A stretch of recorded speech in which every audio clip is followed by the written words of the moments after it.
All right. So my name is Chris Berry, certified outlaw attorney, certified financial planner with Castle Wealth Group. And we like to do these weekly wisdom webinars every week where I just answer questions that are either submitted live or submitted ahead of time. And we have a couple questions this week, and I always like to start with a positive focus, something positive that happens. And we wrapped up soccer season. So my daughter, she won her game. She had 2 games this weekend, and she did amazing in goal. She had a bunch of amazing saves. She's 9, and she's on the Liverpool kind of select team. And even a bunch of parents said, like, what an amazing job she did in goal. So that's pretty cool. And then my son, coached his team. Season ended. We came in 3rd in the division. A big improvement from last season, and he continues to have fun doing it. So I'm going to keep coaching him. So that's my positive focus. Now, with that, let's get into the content. And if you do have questions or something's unclear, feel free to put it into the Q&A. Here's something. Do fiduciaries sell annuities? All right, yeah. So question just submitted. Do fiduciaries sell annuities? And the answer is they certainly can. So let me, all right, so you should be seeing my screen. Get that out of the way. All right, so I'll just kind of answer this one quick. Do fiduciaries sell annuities? Oh, okay. All right. The answer is yeah, they certainly can. Now, do other people sell annuities? Yeah, there's a lot of like insurance salesmen and annuity salesmen that all they do is they sell like insurance or annuities. Like you walk into a Northwestern Mutual, like you walk into, not to put down Northwestern Mutual, but they're a good insurance company, but you walk into a Northwestern Mutual office or talk to a Northwestern Mutual guy, chances are he's going to sell you a Northwestern Mutual life insurance policy. So my concern when you're kind of dealing with people like that is that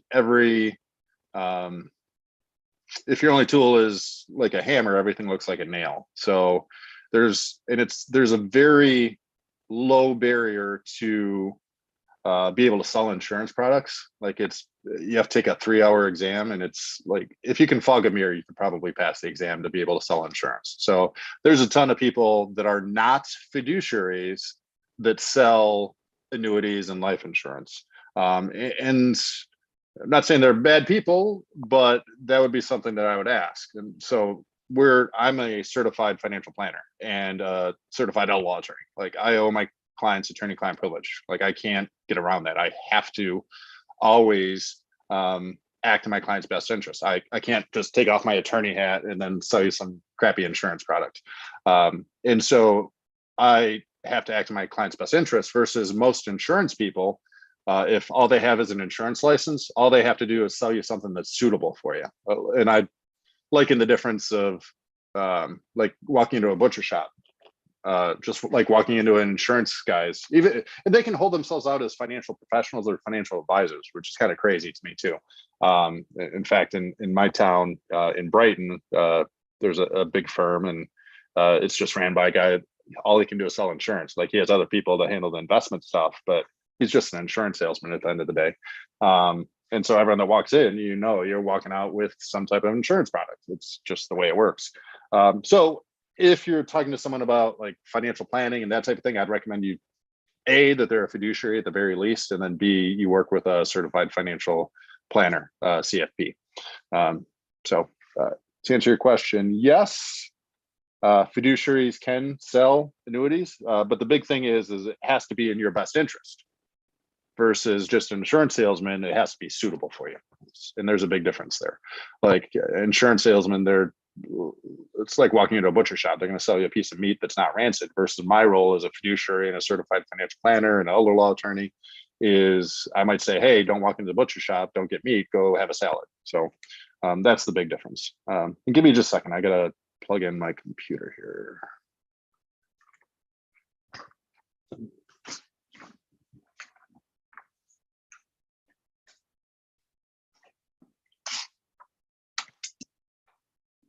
All right, I am back. And hold on. There we go. Now I'm back on camera. All right. Here's another thing that just came in. I could not come to the Senior Expo due to conflicting engagement and was out of town for 2 weeks. Did I miss anything new? Nothing super new. Yeah, we did a Senior Expo. There was one in Livonia. It was great to be in front of people and present again. We did a workshop, 3 steps to create a retirement legacy game plan. And so we talk a lot about estate planning and long-term care planning, that type of thing. All right, another question. Oh, yep, I got that. I will get to that one. All right, cool. Okay, and again, if you have questions, something's unclear, feel free to put in the Q&A. This is, I had someone comment once, like, why don't you have like slides, or your handwriting is horrible, I can't read your handwriting. This is really on the fly. It's just really whatever questions you have, I'm here to serve you. So it's not anything pre-prepared. So this question, so a person passes away, spouse has Alzheimer's, how does the POA or executor sell the home? Does a surviving spouse, in a little more context, does a surviving spouse have to be declared incapable of making decisions? I know the deceased, you need the death. Okay, all right. So here's the situation. So, looks like we had kind of mom and dad. Dad passed away. Mom has Alzheimer's, dementia maybe, and there's a house that has to be sold. So I'm guessing, so first we have to understand, how is the house titled? So typically it would be like joint, like husband and wife. So if husband passes away, now it's in wife's name. But wife has Alzheimer's, so most likely they're looking at moving into like assisted living or assisted living with memory care, and they want to sell the house. So here's what you need. So first, we need a death certificate, okay, to basically take dad's name off of it. Believe in trust, yes, in the home. And then second, okay, now we need to sign for mom, because it sounds like mom can't sign at this point. And we can have a conversation about whether mom can or can't sign, even if they have a dementia diagnosis, because really all you need is lucid moments. But let's assume that she just can't sign for whatever reason. And so what we have to, someone comment, or the person commented, believe in a trust. So yeah, so that's going to determine how we handle this, is how is the home actually titled? Is it joint or is it in a trust? If it's joint, then to sign for mom, we need a power of attorney. Okay? So a financial power of attorney that gives you the authority to be able to buy or sell real estate. And not all financial powers of attorney are created equal. Our power of attorney in our office is about 20 pages, not because we like killing trees or are paid by the word, but we need to have specific language in there, like language that allows us to sell the home. Because if there isn't language in that document, then you might not be able to sell the home. I got off a call with a client, or hypothetical client, right before this, and they said, "Oh, I have a prepaid legal plan. I got a free legal plan." And I've reviewed those powers of attorney. Almost aren't worth the paper they're printed on, because they're so generic and they don't specify all the different things you might have to do. So if it is joint, all you need is a death certificate, and then with that power of attorney, that would give you the authority to sell the house. If it's in the trust, then all you would need is the certificate of trust. And so now to trigger those, so typically we do a financial power of attorney. It's an immediate financial power of attorney, meaning you don't have to have like 2 licensed physicians say that mom's incapacitated. We don't want our families having to jump through those hoops. So if it's a power of attorney, We don't have to have mom deemed incapacitated or anything. You would just be able to handle it for her. Now, if it's in the trust and mom is listed as a trustee in this situation, with mom having Alzheimer's, then either we would want mom to resign as trustee, and then the successor trustee would step in, which maybe is you, or then we would look at the trust and have whatever triggering language in the trust, have mom, which typically is 2 licensed physicians, that would then knock mom off as acting trustee. And then now the successor trustee, which I would presume would be you, would be able to sell the house. So yeah, so for sure you need a death certificate. And then if it's joint ownership, you need that financial power of attorney. If it's in a trust, then you would need that certificate of trust. And that would allow you to sell the home. Let me make sure I answered. Does the surviving spouse have, I know the deceased need the death certificate, but the surviving spouse need to sign, or can the POA executor do it all? Yeah, so it's either going to be the POA or through the certificate of trust to be able to handle it. Okay, so hopefully that was helpful. Answered that. And thank you. You're welcome. All right. Now the next one is a castle trust, the same as a Medicaid irrevocable trust. The answer is maybe. So we call it a castle trust. What it is an asset protection trust. And there's different ways that you can set this up. But the idea is, what this accomplishes is 3 things. So first of all, this avoids probate, which most people want to do because it's a court process, time consuming, costly. Second, we can protect our kids or protect the beneficiaries and decide where the assets go. So we can protect our kids from divorces, creditors, bankruptcies, whatever life may throw at them. And third, and most important, it can build an asset protection. And there's 2 forms of asset protection that our castle trust can help protect against. One would be like lawsuits and creditors, like if you were to get in a car accident and sued. And then the other one is that nursing home or Medicaid spend down. And I just actually got off a Zoom right before this, so I was a minute or 2 late, where we're talking about different ways to pay for long-term care. Gentleman had a long-term care, pure traditional long-term care insurance policy where they're increasing the premiums, and he was questioning, and he's been paying on it for 20 years, and he was looking for alternatives because they were going to cash him out at 4 times what he put in. So it's actually a good investment. But if he was going to cash it out, he wanted to know what the other options are. And so this was one of the ideas I presented, because by moving assets like your home and money into the trust, it starts a 5-year race where if you can make it 5 years from the time you set up the trust before you need nursing home care, then everything inside of the trust is protected from that nursing home or Medicaid spend down. Because Medicaid is only going to allow a single individual to keep $2,000 worth of assets. A married couple at most can have $120,000 of assets. Everything else has to be spent down. And then Medicaid looks back 5 years to see if you moved any money around. And if you have, they're going to penalize you. So what the Castle Trust does is avoids probate, protects the beneficiaries, and then also builds in this asset protection. And this really appeals to a lot of clients. Now, so I would say, yeah, this is a form of Medicaid irrevocable trust. I just don't like using this word, because people have different connotations, and there's lots of different types of irrevocable trusts. Like with this trust, you can still change beneficiaries. You can still serve as trustee.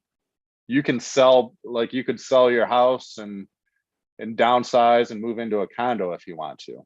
You can go from Google stock to Apple stock, so you're in control. You can change beneficiaries. You pay income tax the way you normally do. So it's, to use a technical term, it's a grantor trust.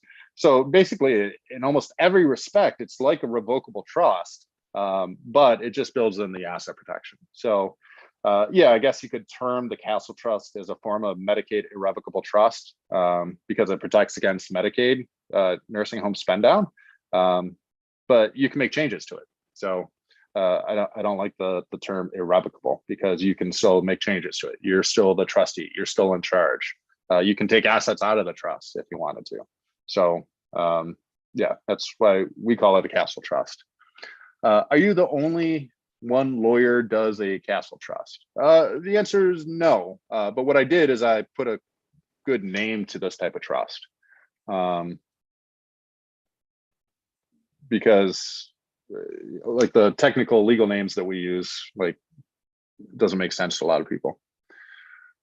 So yeah, castle trust, kind of cool. All right. Yeah, if you have any more questions, feel free to submit them. Are these weekly Wednesday programs recorded? And if so, where can I find it? Yeah, they are recorded. And we have them uploaded to our YouTube channel. Let me see if I can put that into the chat real quick. In just a second. Let me hit a couple buttons. YouTube, probably can Google YouTube Castle Wealth, and I can find, oh yeah, here we go. I hit this button, whoops, here we go. I will put it into the chat, so you can find all of our past webinars. Let me find how to, where's the chat button? Let me make sure I'm sending this to everyone. That should take you to our YouTube channel. So if you check the chat, there should be a link there. It's just youtube.com / Castle Wealth Group Legal. And that'll have a lot of the educational stuff that we do, including past webinars. Any recent changes to RMDs for beneficiaries? I thought I heard the IRS was reviewing and providing new regs. Yeah, so yeah, any recent changes to RMDs for beneficiaries? Okay, so RMDs, what we're talking about here is required minimum distributions. And so what happens is when you turn 72 with any pre-tax accounts like IRAs, 401ks, 403bs, at age 72, you have to start taking out required minimum distributions. It's a percentage. It's basically, it starts at, I think, about 3.65%. And then it increases each year, the amount that you have to take out. And then the question is, what happens if you were to pass away and you leave this to beneficiaries like kids? Well, now, prior to the Secure Act, so prior to 2020, and if someone passed away prior to 2020, the way it works is if you inherit this pre-tax money like IRAs or 401ks, you have to take out required minimum distributions every year, regardless of your age, but it's stretched out over your lifetime. But then the Secure Act passed in 2020, and that said, no, all the taxes have to be paid within 10 years. And initially when the Secure Act passed, they said, it's not like you have an RMD each year, you just have to make sure all the taxes have to be paid. But then the IRS has clarified since then, and they flip-flopped a couple times, but where it's currently at with IRAs for inherited beneficiaries, or inherited IRAs for beneficiaries, where it's currently at is that if the person passed away was younger than 72, so let's say mom passed away, they were younger than 72, meaning they were not taking out RMDs, then you inherit that IRA, and then within 10 years, all the taxes have to be paid. So there's no RMDs, it's just that the taxes have to be paid within 10 years. So that is if the person passed away prior to 72, prior to them taking out RMDs. Now, here's the distinction. If they were older than 72 and already taking RMDs, and you inherit this IRA, then you have to take an RMD each year. And I want to say it's based on the deceased individual's age. So let's say you inherit $1 million IRA. The RMD you might be forced to take out $4,000 a year at least, and then by year 10 you have to take out all of it. So that's where we're at with inherited IRAs. And there's been a lot of flip-flopping from the IRS on this. It's actually went back and forth a couple times, but currently the way it's at is if their person who passed away was younger than 72, then you don't have to take RMDs, but you have to pay the taxes within 10 years. If they're older than 72 when they passed away, then you do have to take out RMDs each year, and all the taxes have to be paid within 10 years. So it's kind of confusing. But really, the reason the government's doing this is they knew when they passed the Secure Act, and this was prior to the pandemic, we were $22 trillion in debt. Now we're over $30 trillion. And what they identified is that there was at the time $26 trillion sitting in these pre-tax accounts, like IRAs. And they knew they couldn't like come after yours while you're alive, like early to get the tax. But they said, you know what? We're going to come after the beneficiaries. Here's a comment. One article I read says IRA can be named as a beneficiary of living trust even after living trust. Pros and cons. Yeah, we almost always name the trust as a beneficiary of the IRA, even after secure. Yeah, we still 9 times out of 10 we name spouse first because they can do a spousal rollover, and then we'll name the trust as the contingent beneficiary. So yeah, even though the taxes have to be paid within 10 years, whether you name a trust or not, that doesn't mean that the money has to go out to that individual. So there's really no downside to naming a trust as long as the trust is set up correctly, which all of ours are. The concern and why some people say don't name a trust, and you'll see this from either attorneys and other advisors, they'll say don't name a trust because they're concerned it won't qualify as a designated beneficiary, which is a technical term. But basically, if the trust isn't set up properly, then all the taxes have to be paid in 5 years instead of 10 years. But at least all of our trusts qualify as designated beneficiaries. So we still get the full 10-year stretch for tax purposes. But then, especially with a lot of our trusts, we build an asset protection for the beneficiaries, and that can be maintained. But you have to name the trust as the beneficiary. So most IRAs, 401ks, at least in our office, we name spouse first and then trust as contingent beneficiary, even after the Secure Act. Okay. All right. Any other questions? All right.